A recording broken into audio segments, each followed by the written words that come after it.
Okay, so it's a pleasure to have Hayata here, Hayata Yamasaki from University of Tokyo, and he has been, I would say, doing some really inspirational works recently, uh, like in error correction, definitely. Also, I would say in general in quantum information, and it's like I mean it's a privilege. Like several people wanted to hear to his works, so it's a privilege to have him here, and basically you know.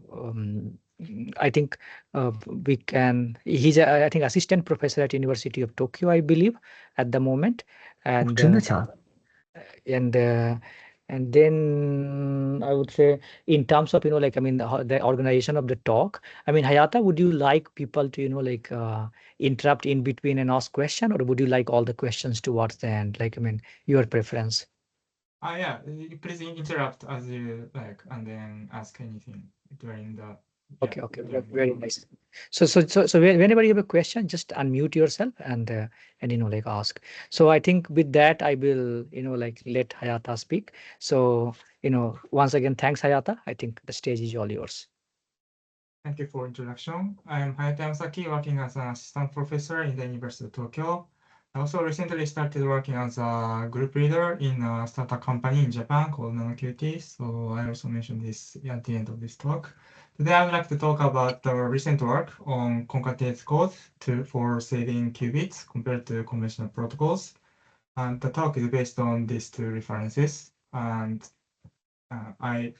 before I go into detail, I would like to start about what I'm doing from the broader context. What I'm doing is essentially to connect between recent advances of quantum technologies on the experimental side and our future's advance over IT society based on these quantum technologies. So to achieve this, we need a solid theoretical foundation, in my opinion. To do this, I work on several different fields in quantum information theory. One is development of useful quantum algorithms, especially for speeding up uh, crucial subroutine in machine learning. This is a field called quantum machine learning. And I try to develop algorithm and theoretical analysis on the high speed and widely applicable quantum machine learning. But to implement these useful quantum algorithms, it is indispensable to use techniques from photo-tolerant quantum computing. This is the main topic of this talk. Especially, I am developing techniques to achieve low overhead, meaning scalable quantum fault-tolerant quantum computing. Also, on the more physical side, this fault-tolerant computing and all these advantages of quantum computation, quantum information processing arises from quantum resource.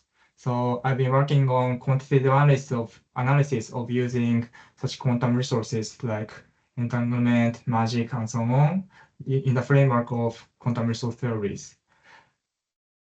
Also, all these three sounds like a bit of the separate topics, but these are all, in my opinion, essential to be combined together to achieve the overall goal of our theory of the theory of quantum information and computation, in my opinion. And in these directions, I have been working on several different things.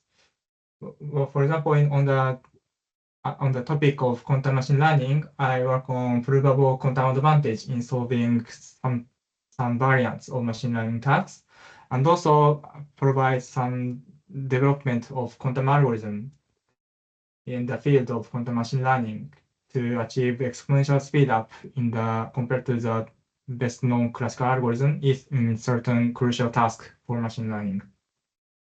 On the FTQC side, this talk is about our recent progress on the protocols on a time-efficient and constant space overhead FTQC for transquantum computation, which I will talk in more detail from the next slides. Also, another task that I've been working on is so-called magic state distillation. Conventionally, this magic state distillation requires a polylogarithmic overhead of the number of input magic state per output. We recently showed that this overhead can be made constant. So this is another I think is important progress in this field. In the in the context of quantum resource theories, we've been working on so-called generalized quantum science lemma. This is a crucial for characterizing conversion rate between rates in a axiomatic framework. And also we also developed several protocols to test quantum resources, to test and verify the existence of quantum resources such as entangled states. So today's talk is about this, but if you're interested in the rest of things, also you can ask me later, or yeah, in some other opportunities. So let's start with the main topic of this talk, which is fault-tolerant quantum computation, or FTQC for short. Quantum computation is represented as a circuit, quantum circuit. So the number of qubits is called width, and the number of time steps is called depth, which are represented as W and D. So quantum computation is represented as this kind of circuit, which we call original circuit. But if we in reality we have in the laboratory we have noisy device, so it's basically impossible. So by just running this original circuit as it is on noisy quantum device, we cannot achieve we cannot achieve computation. The noise will randomize the computational outcome, and we cannot obtain true correct result of computation. To obtain correct result of quantum computation, we need to use techniques from FTQC. So using FTQC, we can implement this original circuit by using noisy circuit with some non-zero physical error rate for each operation. To do this, so the task here is that given some target error rates, given the target overall error epsilon, and this original circuit, we need to perform some noisy circuit on the noisy device to simulate this original circuit up to in the sense that so its outcome should be epsilon close. And this noisy physical circuit is called photon circuit. Okay. And the only known way that we know to achieve this is to use quantum error correcting codes that can suppress logical error rate arbitrarily. What is known nowadays as a threshold theorem is as follows. So given that there's some non-zero threshold, constant threshold of error rate, and if the physical error rate is below some threshold, then we can arbitrarily suppress logical error rate. So in particular, logical error rate. So in particular, the original circuit has the size of the original circuit is, roughly speaking, width times depth. This is called circuit size. And if we can implement each operation up to the error epsilon divided by this circuit size, then as a whole we can simulate this whole circuit as a whole within the error epsilon. So if we suppress logical error rate of each operation below epsilon divided by circuit size, then we can achieve the overall error up to epsilon to achieve this task. Okay, this is the goal of fault-tolerant quantum computation. But to achieve this, we need to use quantum error correcting code, and this incurs overhead in the number of qubits and also the runtime. So the overhead of qubit is called space overhead. So this is the width of the fault-tolerant circuit divided by the original circuit. So this ratio is our space overhead. This is essentially provided by the code size of error correcting code. And also we cannot, also throughout the FTQC, we need to implement each operation in the original circuit using logical gates.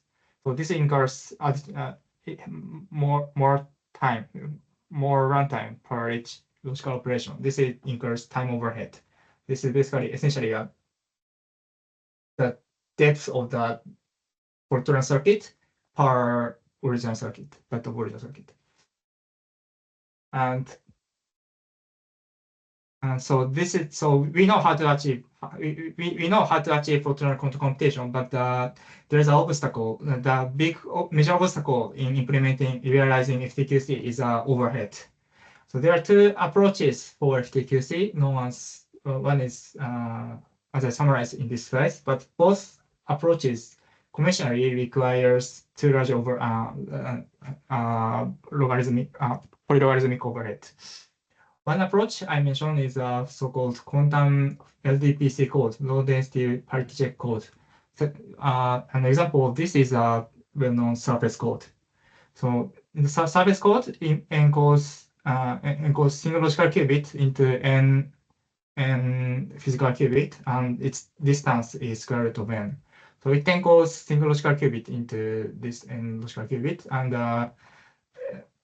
LDPC codes means that each stabilizer generator acts on a constant number of physical qubits, and each physical qubit is involved in at most a constant number of stabilizer generators. This is constant, bounded by constant, regardless of the size of the code.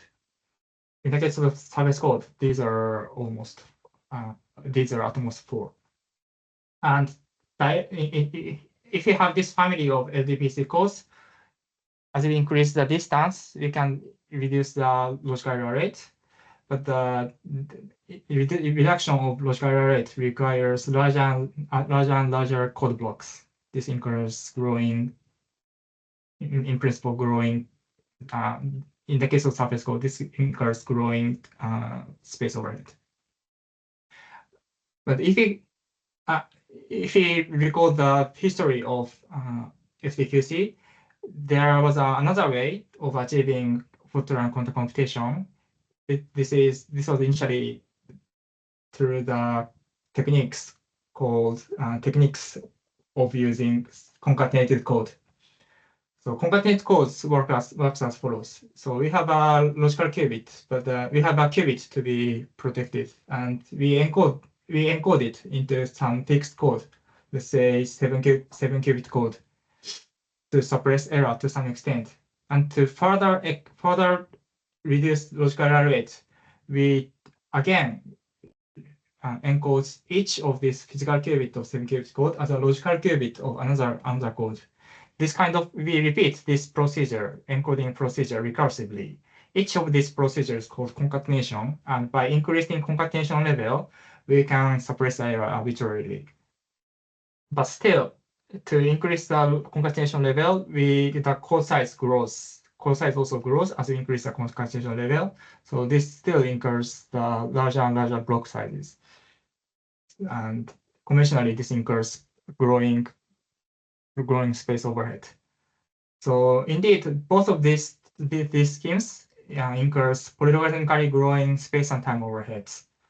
You may think polylogarithmic overhead is small, but in practice, in the actual noisy quantum device, the number of qubits are very precious resource, and polylogarithmically growing overhead is still too demanding to achieve to realize FTQC in a scalable way. So it is also in practice and also from the theoretical viewpoint, it is highly demanding to reduce space overhead as much as possible. And also at the same time, to maintain the speed up of quantum computation, it is also important to reduce time overhead as much as possible. One possible way to address this question, address this problem, is quantum space overhead Fortran quantum computation that are of high theoretical interest these days. So there are in the previous slide we have talked about two different codes, two different types of codes, and it is known that in both ways, in both approaches, we can achieve constant space overhead FTQC. One way is one way to achieve constant space overhead is to use so-called quantum expander code or It's variant. Basically, this class of LDPC cores has linear number of logical qubits per physical qubit. So the rate does not vanish even if we increase the distance. Then using this kind of code, it is known that we can construct protocol achieving constant space overhead. One drawback of these protocols was that it incurs polynomially large overhead, so it may sacrifice some of the polynomial speed up of quantum computation. But also, we recently developed a new technique to still achieve polylogarithmic overhead with maintaining constant space overhead. So in principle, with this approach, we So is can. it because, like, hello, can you hear me, Hayata? Yes. Yeah. So is it because, like, I mean, with these LDPC codes in general, you cannot do the gates in parallel? Like, I mean, like Exactly. because you need to serialize, like, that's the reason, huh? Exactly. Yeah. So in the conventional construction, we we need to serialize the gates. So even the original circuit is written as the original circuit is written as the parallelized circuit. So Yeah. but we need to when we use high rate LDPC code, we need to sequentially implement each gate. I see. So the parallelizability is so if we. But I remember, like recently there were, like, I mean, some works by Liang Jiang and, like, I think Qian and, like, others like Qian probably, like who managed to, I think, to some extent take care of, uh, like this serialization issue. So I don't know, like currently, like where, like, I mean, like, is this I mean, or maybe you're saying that, like, I mean, as of today, like, I mean, this serialization is not an issue now. So so previously it was hard to prove that this serialization can still be parallelized enough to achieve polylogarithmic time overhead. Previously, this was hard to prove, but what I'm saying is recently, not recently, we indeed show that the time overhead can be made polylogarithmic. We have a sufficient parallelization. So in principle, uh, in principle, this incurs I see. not a full parallelization, but the polylogarithmic overhead is achievable. So if I see, like, so let's say if we think about the circuit size, Yeah. so earlier it was like polylog times polylog. So overall it was like the circuit size was polylog, the overhead. Yes. Uh, then let's say, like the constant space overhead and large time overhead made the overhead poly effectively, right? I mean, Yeah. Yeah. yeah. And then, but then this with this short time overhead, still, I mean, you get like polylog times constant, like, but still it's like polylog. Like ideally, like, is it possible to get also the time overhead constant? I don't know, like a constant, like, the space overhead constant, time overhead. To really make time overhead constant, it's challenging. So we need to take into account all the so we need to eliminate we need to eliminate all the factors that may all the bottlenecks. So it's currently at least I don't know how to achieve. And also I don't know about the proven lower bound on the time I overhead. see. I Yeah. see. Okay, so there's no lower bound. No, I mean, like, at least, like, I mean, you see that you are not aware of a lower bound. Yeah, and so there's no lower bound, but the important thing is we need to also consider we need to also take into account classical computation, in my opinion. So Yeah. yeah, That's So right. the only, in that sense, the currently best known lower bound is the parallelization of the logical gates. Yeah, I mean, see, it was serialized a bit, but I Yeah. mean, don't know, like, yeah, what is the status? Yeah. Oh, sorry, yeah, parallelized a bit, but yeah. Mm. Okay. Yeah. yeah. Thanks for like. Yes. Yeah. Yeah. Feel free to interrupt me to ask anything. So yeah, thanks for asking. But that's all. Today's main topic is another approach that we have developed more recently than these original suggestions proposals. This is through the concatenation codes, which especially through the family of concatenated quantum Hamming codes. So this is a quantum Hamming code is a family that has an infinite family of codes that has many. So as we grow the number of physical qubits, the number of logical qubits also grows, and its rate almost approaches to 1, and its rate almost approaches. So this difference is like only 2R, so it's very small. So and the distance is always 3. So since this has many logical, this family of codes has many logical qubits. So even if we concatenate this code, we does not lose much space overhead. So in the end, some space overhead can be made constant. I will explain this in the later slides, but in this idea, using this idea, we show that we can achieve constant space overhead, and it turns out that time overhead is also short. So like this is a bit complicated function, but this is a quasi-polylogarithmic, which is a slightly larger than polylogarithmic, but its difference is very small. So it's almost polylogarithmic, like I will say quasi-polylogarithmic in the technical term. So the main results that I present in this talk is that concatenation of quantum Hamming codes achieves a constant space overhead FTQC. I begin with discussing how to achieve this. And also I want to present a recent more optimized protocol that achieves a good performance also in the practical regimes. So this is a summary of our numerics, recent numeric result. So we have we optimized our protocol using the concatenated quantum Hamming codes combined with another codes in the lower layers to achieve to show that the space overhead measured in terms of code size can be asymptotically, of course, constant, but also very small in the regime of fractal regime.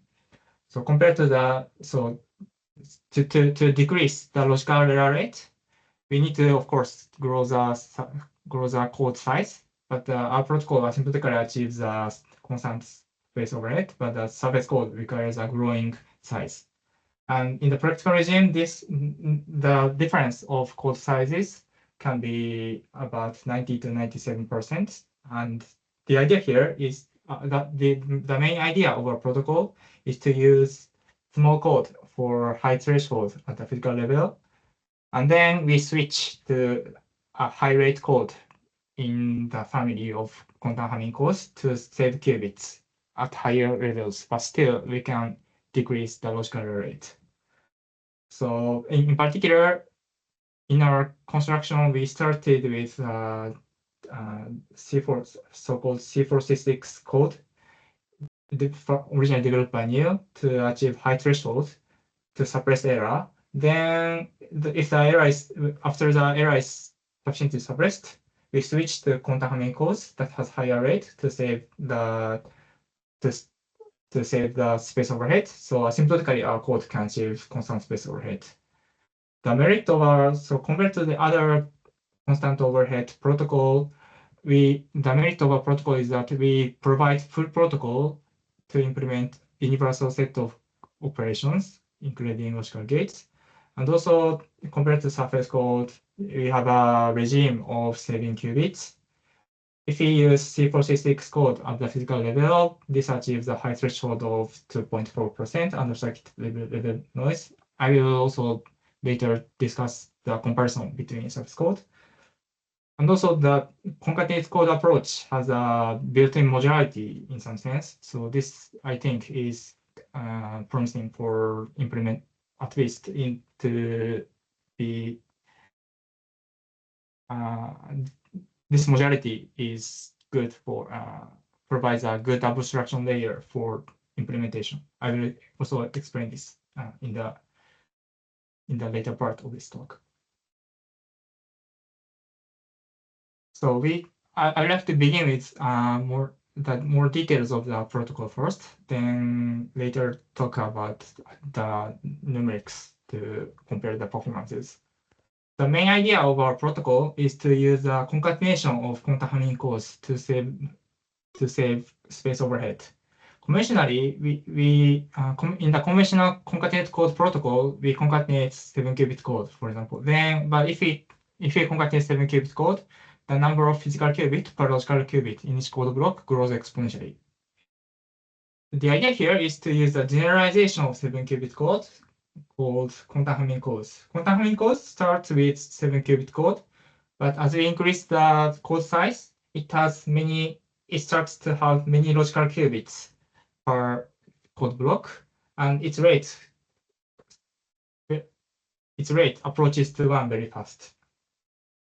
The idea here is to start with 7-qubit code or smaller codes at the physical level to suppress error. But as we increase the concatenation level, we use higher rate code of growing size to save so that we can still suppress error, but we no longer lose space overhead by this concatenation procedure. In this way, we prove that this approach can achieve constant space overhead in the asymmetrically, and also we also numerically confirm that this overall rate is quite reasonable if we concatenate in a reasonable way. So and also another merit of using concatenated code is that it has an efficient decoder. Conventionally, if you So by the way, like let's yes. Can you hear me? Hello. Yes. So let's say for 7-qubit code, like there is this quantum Hamming code, which like, gives you a nice way to, like concatenate it. But let's say if I think about a general code, like let's say, I don't know, let's say I think what start with some quantum LDPC code and I want to concatenate it. I mean, are such kind of compilers known for like, I mean, general like arbitrary codes?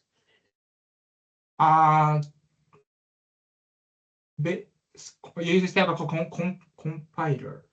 Yeah. So basically, it's a way to concatenate, right? I mean, so you start with 713 code, and then like you want to concatenate, like I mean, so this is a smart concatenation. That the regular concatenation which requires exponential number of qubits. Here Yes. you have like I mean, like constant overhead. So I'm wondering, like so here you do for 713 code, but let's say for example I want to do it for 513 code, or I want to do it for like some other stabilizer code or subsystem code, or like I mean, or let's say I'm interested in some LDPC code, quantum LDPC code, let's say bivariate bicycle code or whatever. Yes. So let's say if I pick a code of my choice, like I mean, is there a step-by-step process known, like which can give me something similar to quantum Hamming code by nice concatenation, like which can like help me. So I'm saying that let's say if I change my base code, can it help? Okay. Like, so this is in the most general case, this is hard. So we need a efficient decoder, the way of implementing logical gates. We need a basically we need to develop full protocol for each concatenation level. So Right. the main our main contribution is to construct the new full protocol and efficient decoder for this. We designed the protocol so that it should work for each level. So this is an infinite family of quantum codes. So we need to clarify that we indeed have a express construction of the protocol that works for all levels. So yeah. For some class of codes, it's possible, but in general, some LDPC codes might not have logical gates yet. So yeah, in general, this is a challenging problem.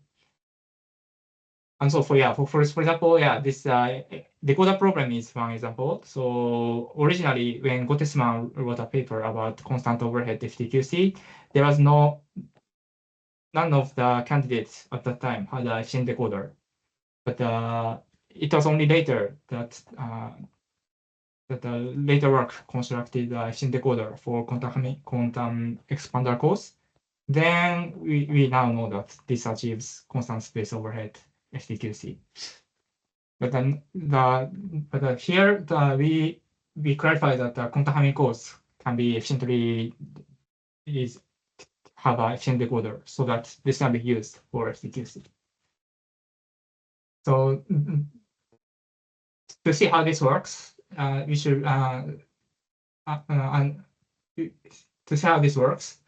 We see that 7-qubit so we see that quantum Hamming codes are generalization of 7-qubit code. It has a distance 3 code, and this means that we can correct 1 bit flip or phase flip errors. So this is a stabilizer generators of the 7 quantum Hamming codes. It is designed in a careful way, in such a way that its syndrome bit string represents a binary representation of the location of the single bit flip or phase flip errors from essentially Z and X syndromes. So once we compute these syndromes, then we have an efficient way to compute the location of single error so that we can correct it.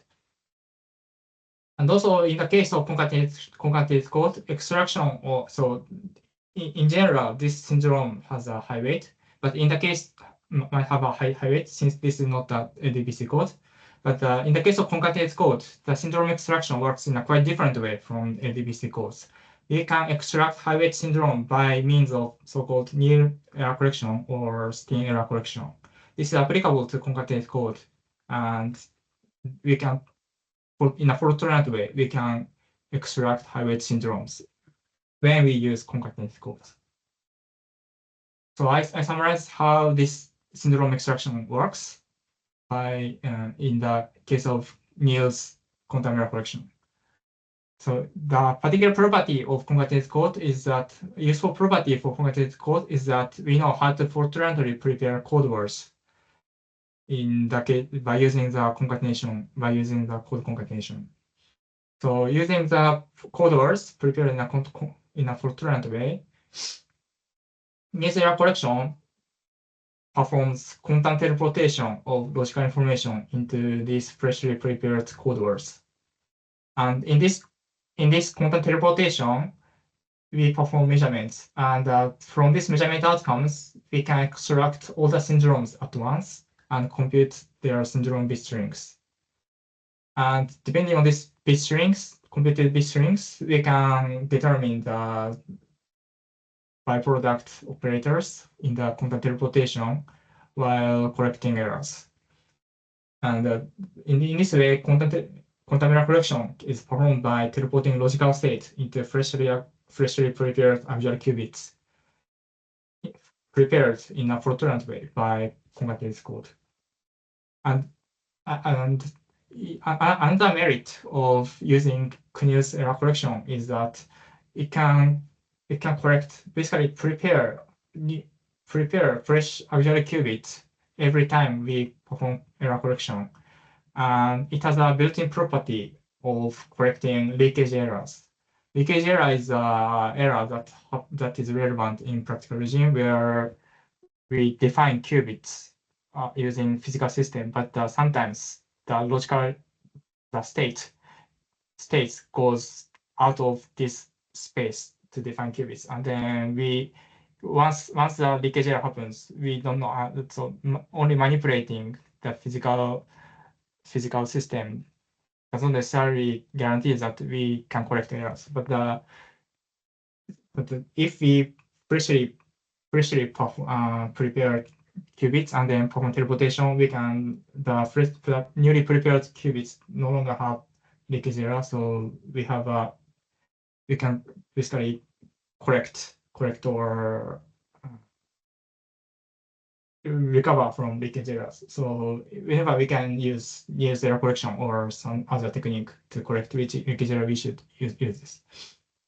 And if the physical platform allows.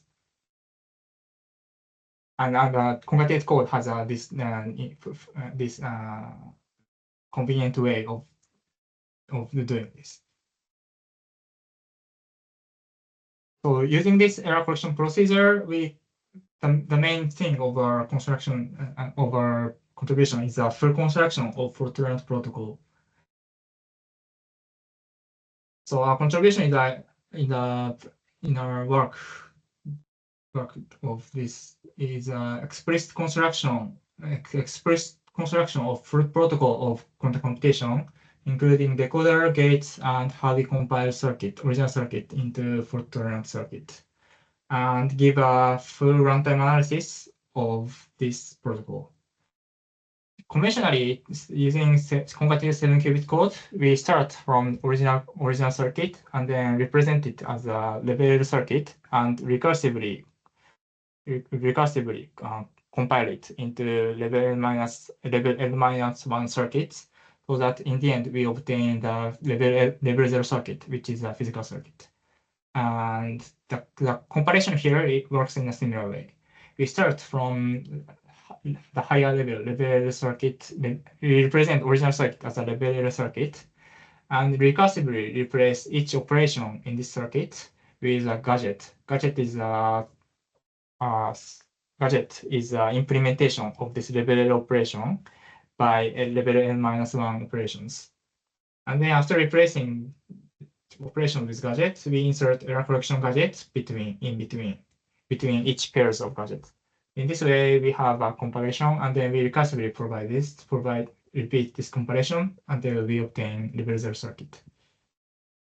And in the case of quantum codes, the only known transversal gates are Adamar gate acting on all the logical qubits of the code block at once, C0 gates acting on all the logical qubits of the pairs of code blocks at once, or Pauli gates acting on each logical qubit in an individual way by using logical operators for each logical qubit. So we don't know how to perform other gates in a transversal way. So all the other gates need to be performed by gate teleportation using fault-tolerant preparation of auxiliary states.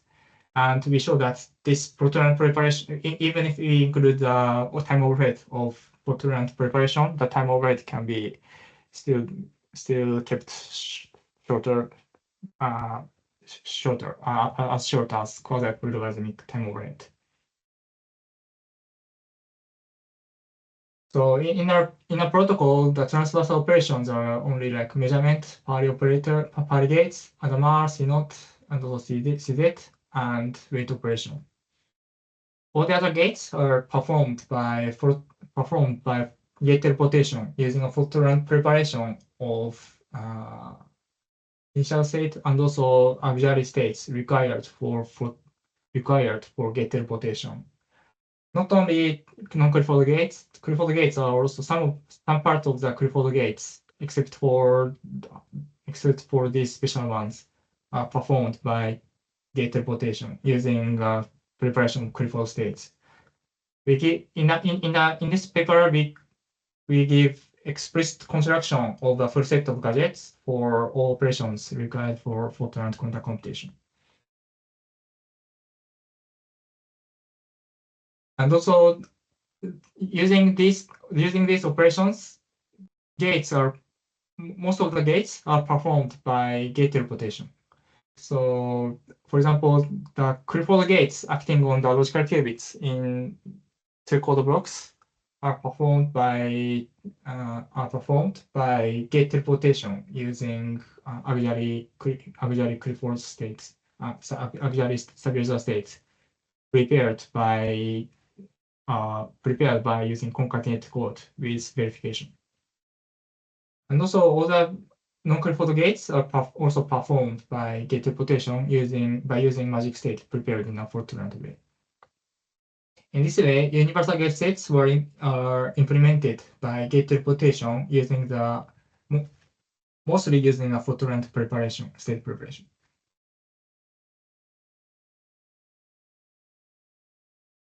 So in this way, we analyze in this way we have a full protocol for achieving fault-tolerant quantum computation But now the issue is that the existence of threshold is no longer trivial for this kind of newly constructed protocol. The issue here is that as we conventionally, for example, if we concatenate 7-qubit code, we concatenate the same code in a recursive way. So we can suppress error to some extent by each time we concatenate the codes and we concatenate the protocol. But now we have now in our protocol, in each concatenation level, we have a growing size of codes. So the code size and the size of gadgets grows. So it's no longer trivial to see that this protocol has a threshold, but still we can prove that our protocol can have a threshold. So I here in this one slide I summarize how this argument works. So in a protocol we consider in our analysis we can work on the conventional error model called local stochastic error model. And in this error model, we have a circuit, and each operation in the circuit is called the locations. And in the circuit, it's different locations in the circuit may become faulty. It's probability with some probability, but the S location simultaneously having faults is bounded by p to the power of s, where p is the physical error rate. And in a protocol, we concatenate Hamming codes with a growing size, of codes, and we can show that by induction that logical level circuit undergoes local stochastic error model as long as L-1 circuit undergoes a logical error rate, logical level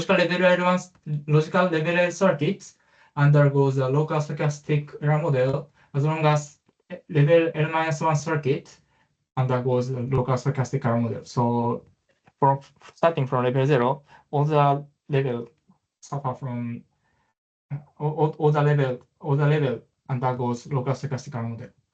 And the logical error rate of level circuit is bounded by the maximum probability of having two errors in each so-called extended rectangle in the level L-1 circuit. So extended rectangle is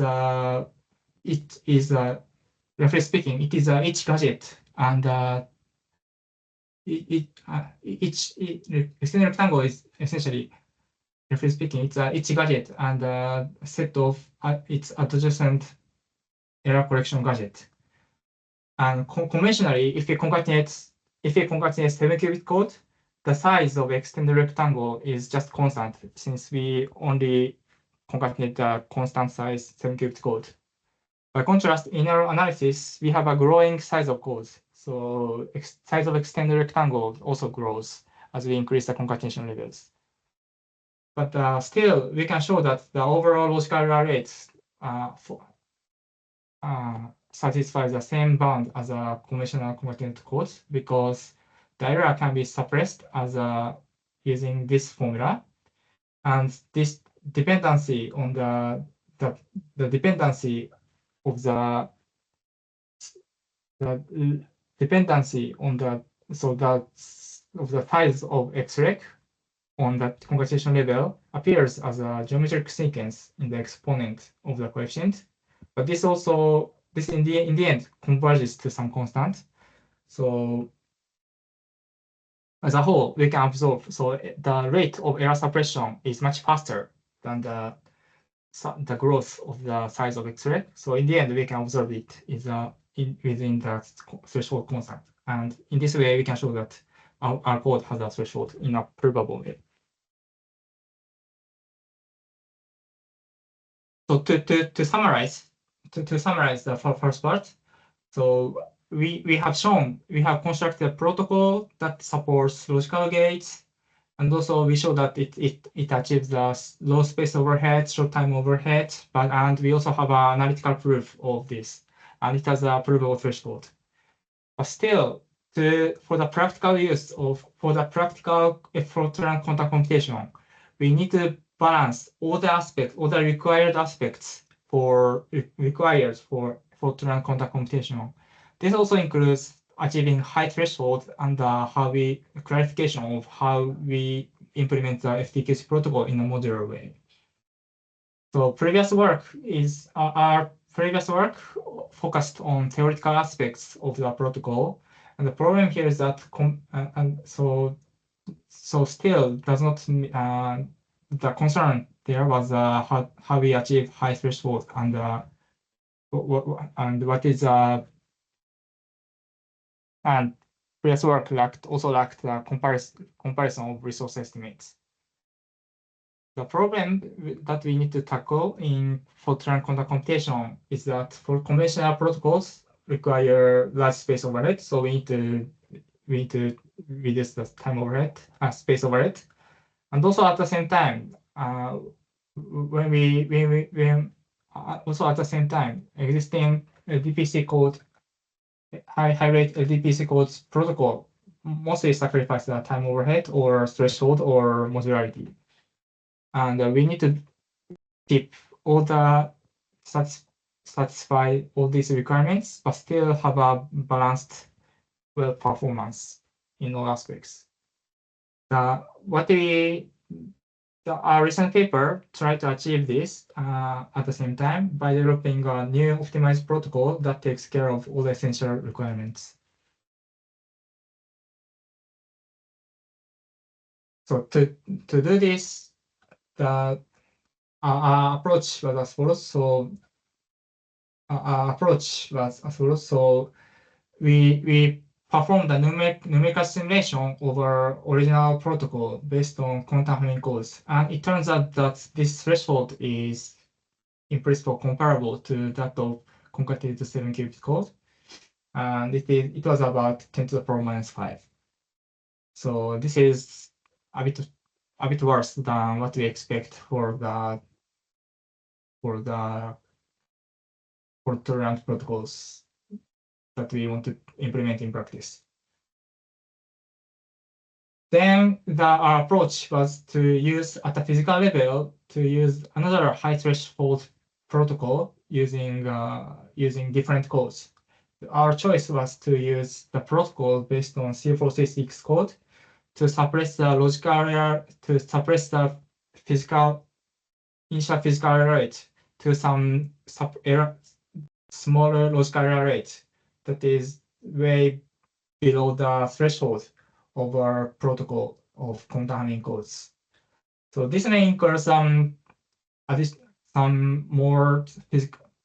this may require more physical qubits, but we only concatenate this. We only suppress the error suppression here required here is only below some constant threshold.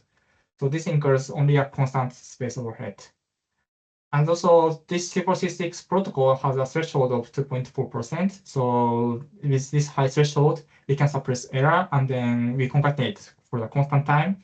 And all the rest of the protocol is switched to our constant overhead quantum Hamming code protocol, so we can arbitrarily suppress error once we achieve some constant error rate below this regime.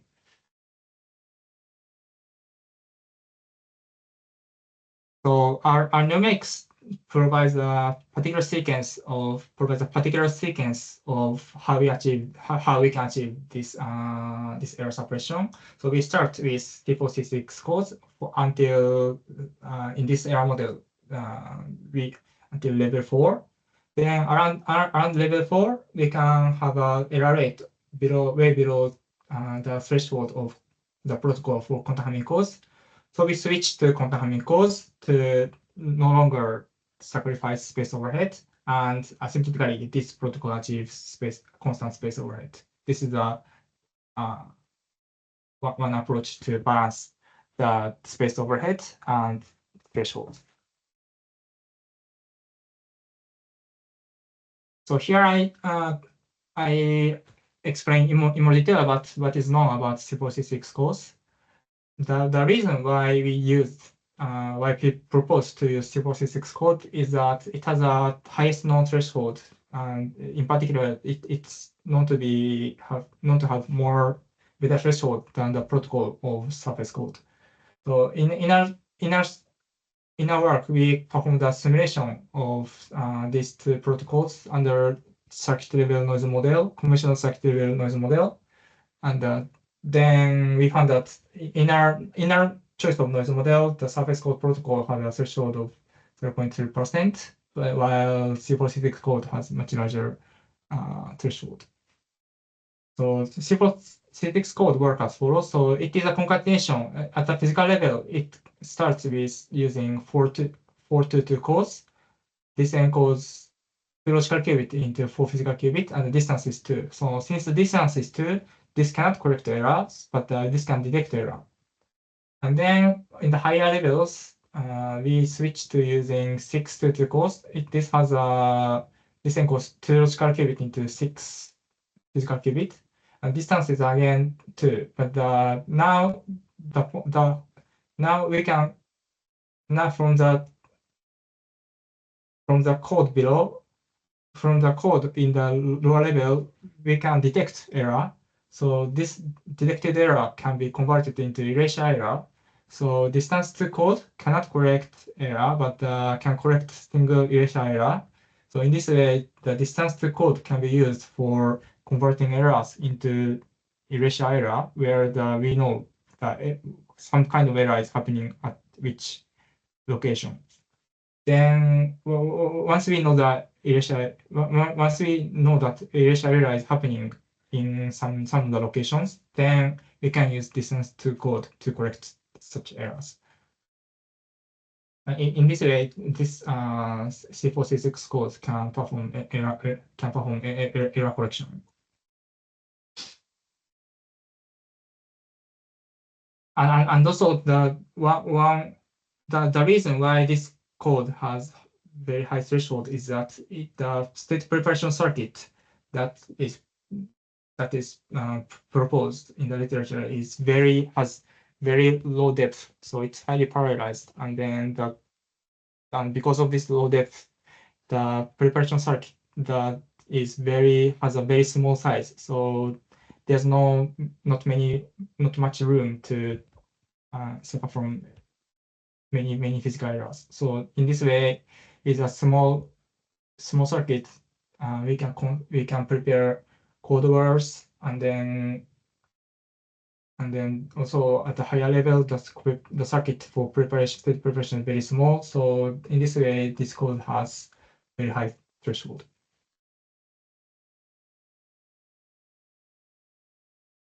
So our main contribution in this new paper is a thorough numerical simulation of the threshold and resource estimates to compare these underlying codes, the protocols for these underlying codes. We consider several protocols for several codes, including C4C6 and Surface Can you codes. hear me? Yes. Hello. Yes. Yeah. So let's say, so in the previous slide, so basically, like using this error detection code, you are able to detect error and then convert it into, like an erasure error, and then Yes. basically a distance to code in the next layer is, like, a label is basically sufficient to, like, correct it. Exactly. Yeah. Like, I don't know, maybe I'm missing something, but like, you could have started with a distance 3 code also, right? Like, why? Yes. I know this works, but like, is there a reason that you started with the error detection code? This is because of okay. So distance 3 codes can always be used. The whole point is that this protocol is highly optimized for achieving as high threshold as possible. The point of my explanation is that to achieve high threshold, it's important that the state preparation circuit should be kept as small as possible. And the main finding of this paper is that if we use very small codes, then there's a very efficient way of state preparation. Then this achieves a very high threshold. That's the main development of new understanding.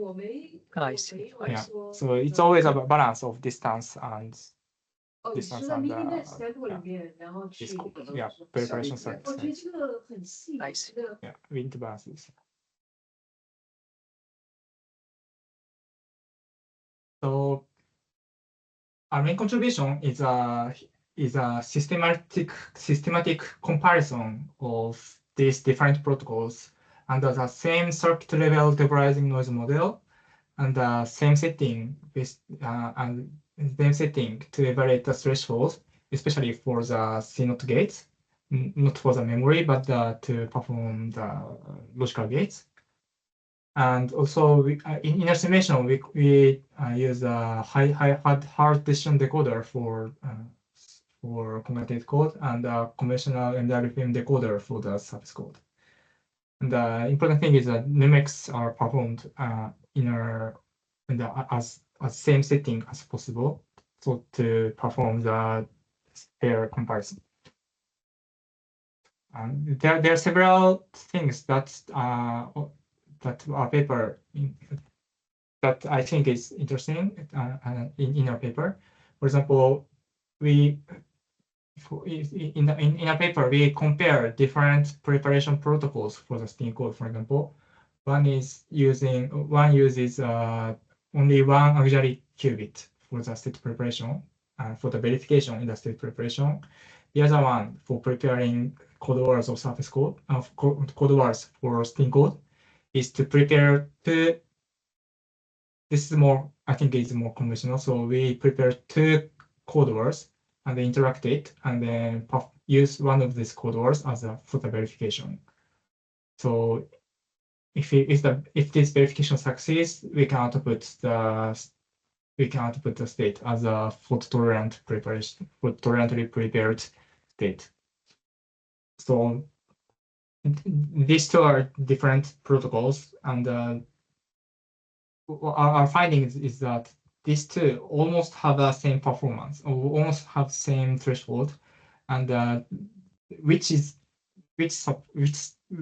good is which is more robust against errors is against noise is really depends on the detail of the error model. So if we, for example, if the error, so the difference between these two is that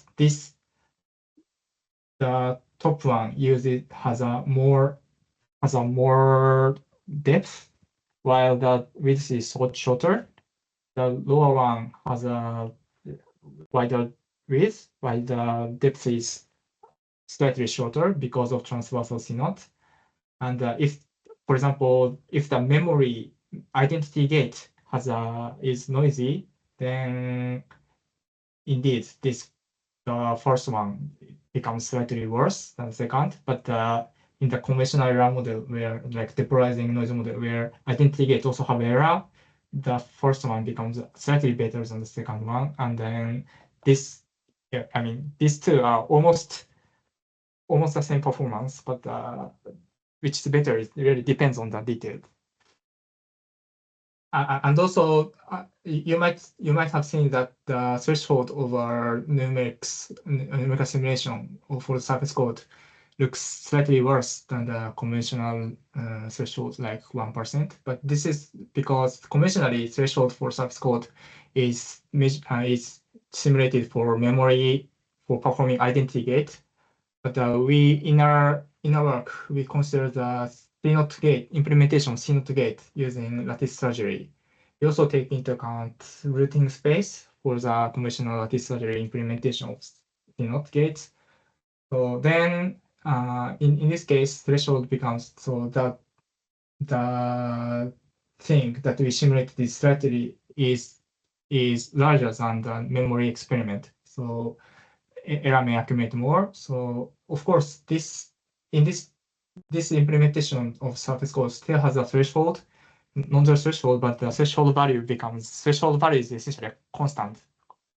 It depends on constant of the size of this circuit to be simulated. So this with this bigger simulation, this threshold becomes slightly worse than the memory experiment. But we think that this is a more realistic threshold, so the C0 gate is more demanding than memory experiment, and we take it into account this effect in our simulation. So in this way, we compare these the different protocols and then provided the plots in the previous slides.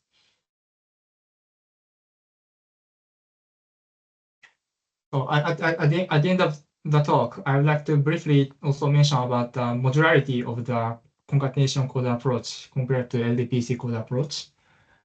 So to see what I mean, it's to see what I mean by modularity, we want to recall that in the case of concatenated Hamming codes, error suppression is achieved by the following mechanism. So in our protocol, we concatenate codes with a growing size. So the size of XREC, size of implementing each logical qubit, each logical gate may grow as we increase the concatenation levels. However, what we can show, what we have shown is that logical rate decays much faster than this growth of the implementation of each logical gate. So this means that as we increase the concatenation level, we may have more flexibility in architecture design in the large scale. So the most demanding, the most noisy part is at physical level. As we increase the concatenation level, the error rate decays and then decays much faster. So we can have more redundant protocol, or we have a room to use larger code that is at a physical level very demanding to realize, but at a higher level we have some room to start using such a very large code. So with this observation, if you recall the current challenge of the realization of FTQC, if we use LDPC codes like surface code, one challenge is we need a full control of the very large surface code chip to realize photon quantum computation. For example, one of the leading proposals of surface code chip is like we prepare a very large chip and divide it into like rice fields and then use each part as a logical qubit or routing or distillation blocks and so on. But to really scale this kind of architecture, to scale up this kind of architecture, we might need millions of some of the so it is often discussed that we might need millions of qubits in this single chip if we adapt this kind of architectures. And it's very challenging indeed to scale up single chip in a controllable way. By contrast, if we combine some code concatenation approach, each concatenate code has a fixed size. So this serves as an abstraction layer that is useful for implementation. So each concatenate code has a provides a fixed unit of module at a lower error rate than the physical error rate. And we can combine them and more flexibly concatenate the fixed unit to further scale up by using another code to be concatenated. In this way, our approach provides a new technique and theoretical analysis to provide a new way of low overhead photon quantum computation by concatenating small size modular parts in a more flexible way. So it's also worthwhile to investigate this direction in more detail, in my opinion. So actually, I recently collaborated with a startup company in Tokyo to put forward one some of the criteria for the physical implementation of quantum computation using this concatenate code approach. The thing is that, so concatenate code provides abstraction layers for modularity. So the design principle here is that we require a finite technological requirement rather than arbitrarily enlarging single chip. But we should have a fixed size module with a threshold behavior and combine them more flexibly in a modular way. So this company developed some photonic some device to link different neutral atom modules using photonic networks, and we proposed combining multiple neutral atom modules by using this kind of photonic links to further scaling this up, where each neutral atom modules may have many multiple neutral atoms that can implement concatenate code or surface code, but we can combine many of such modules to further scale this up. We are developing this kind of architecture and proposing this kind of architecture and then investigating this also in future works. So at the end of this talk, I'd like to briefly mention about what we need to do in future. So our current one thing that I need to remark is that our current numerics considers code block size as a space to plot space overhead. But in reality, we might also need to consider a number of auxiliary qubits. And for example, each error correction of quantum of concatenate code also requires auxiliary qubits. So we also need to take into account these auxiliary qubits to really identify the overall physical space required for implementing the full protocol. So this kind of this resource estimation is ongoing. And also we are also working. It's also important to consider different error models than the simplest depolarizing error models. So this kind of under this modification, do we still have an advantage over surface code, or we should also or we should use surface code at the physical level and then switch to code? Is this more better or not? So this kind of comparison is ongoing. I see I saw someone raise hand, but yeah, question, please feel free to ask me. Yeah, so thanks Hayata for like very nice talk. Yeah. And if people have question, please ask. Like unmute yourself and ask. Also Hayata, like is it possible for you to share the slides? Like maybe over email you can send me and I will share it with people in the Discord channel. Yes. Yes. Yeah.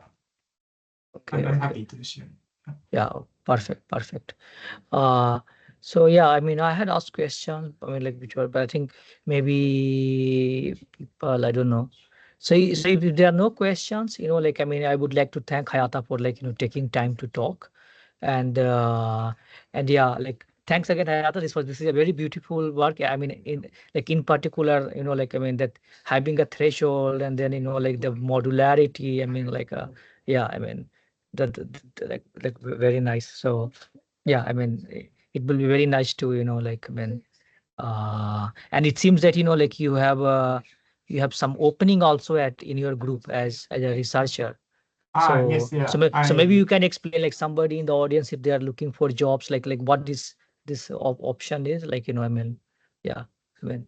Yeah. So I'm recently collaborating with this startup company, NanoQT. I'm working as a group leader in the theoretical team in this company, and also we are developing fault tolerance techniques for this new devices. So we have a permanent position available for the strong theory researcher on Fortran quantum computation. And if anybody is interested, I'll be very happy if you can contact me. Very nice. So please contact Hayata if you are, like if you are interested in error correction research at NanoQT. So thanks a lot. And thanks everyone for like joining. Thanks Hayata for talking and in like taking like accepting the invitation.